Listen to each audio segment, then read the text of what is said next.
you would see, little kids in streets like navigating the crazy traffic, walking around with their, big, wide brown eyes staring at you, like covered in dirt and with like hope on their face. And they would, be taking their hand to their mouth and just begging for food. And I was there with my kids at the time. I had a 3-year-old and a 5-year-old. And as a mom, I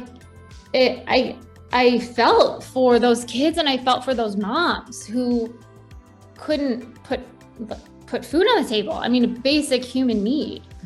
And here I was traveling as, an American with a lot of privilege, and seeing the vast difference of opportunity between me as a mom, the moms in Dhaka, and then my kids and their kids, and it's just not fair. And so I think at that moment, that's when I was like, okay, I gotta do something. I can't just not do something.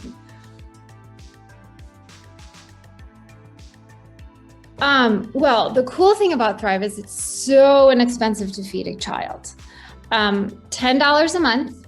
So a monthly donation of $10, you're giving you're giving a child healthy food for every school day of the year. So that's, and I mean, to me, I know $10 a month isn't easy for everyone, but I would guess most of your readers would be able to scrounge up $10 to feed a kid for a month. And that equals $120 a year. So $120 a year, you can feed an entire child, or a child for an entire year. So, I mean, of course, donations, and it's so easy because we've got the whole delivery process down, and we've had donors say, you just make it so easy. All you do is you click donate, and then it's like, I'm buying a healthy meal and sending it to a hungry child. I mean, how cool is that? And it's, and it's 50, and if you get even like smaller, it's 50 cents a meal. Like, so that is one way. I mean, the more donations we get in, the more kids we can feed. And there are countless children that need to be fed. And spread the word, share our website, get your kids involved, get your kids' schools involved. When you see some of our videos and you see our pictures, it's like, it's really moving to see those, to see what it's actually like for kids in other parts of the world. I think here, and I know in Grosse Pointe for sure, but a lot of the suburbs I'd venture to guess, the need isn't really thrown in your face as much as it is other places, especially not in Dhaka. And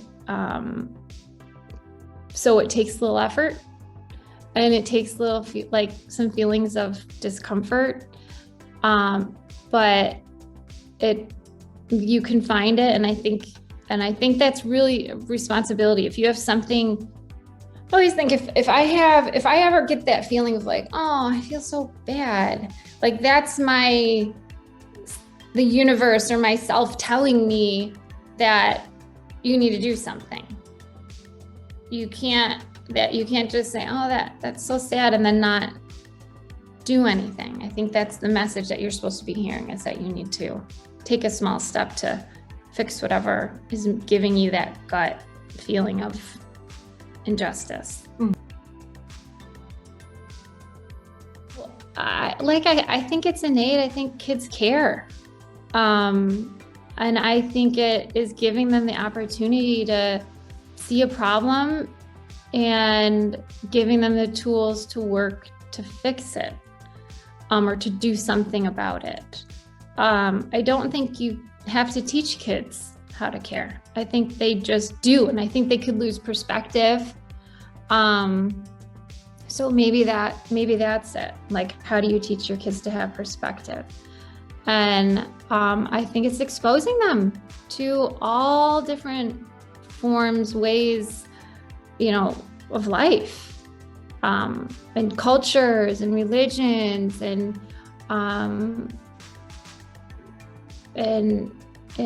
income levels and just giving them those opportunities to reach out beyond what they see every day.